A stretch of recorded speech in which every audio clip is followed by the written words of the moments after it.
ए से अन्ना, बी से बेन। ए को किसको दिया था? अन्ना बेन को दिया था। यदि अन्ना बेन को एक कंच देता है यानी ए माइनस ये बी प्लस, तो कहता है इन दोनों के बीच बराबर हो गया यानी 1:1। हम मैसेज ही बदल देंगे, अनुपात 1:1। लेकिन कहता है कि ऐसा है कि अगर ये एक दे दिया यानी ये प्लस में हो जाएगा और ये माइनस में हो जाएंगे, तो कहता है नहीं, अच्छा बी बी बी ये माइनस में हो जाएंगे, तो कहता है इसका जो मान होगा इसका कितना गुना होगा? 3 गुना।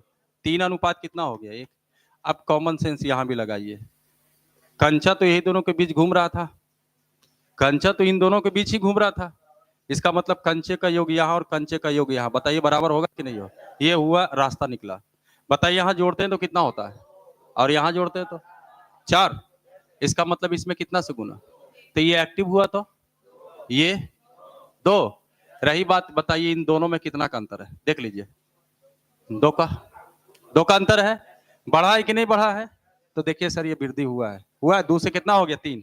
यहां बताइए कितना का अंतर है? निगेटिव जाएंगे, 2 का कमी होंगे, तो देखिए सर ये भी कमी में जाएगा, है कि नहीं है? लेकिन मामला इधर भी 2 का, इधर भी 2 का, तो ये बताइए अंतर यहाँ का 2 का हुआ। हम लोग कहेंगे अंतर 1 का, जो निकालना निकाल सकते थे। अगर आप यहाँ वाला 2 निकालिएगा, 2 दूनी 4, 4 गो अन्ना के पास कै गो होगा? 1 कम रहेगा तब, तो नहीं, ए माइनस 1 बराबर कितना है? 4। तो ए का मान कितना होंगे? 5। 5 5 5 5। ये जो आपने लाया यहाँ का संख्या कब कब का लाया है? जब अन्ना के पास एगो कम जाएगा, तो एगो कम जाएगा तो कै गो होगा? तो अन्ना के पास होना कितना चाहिए था?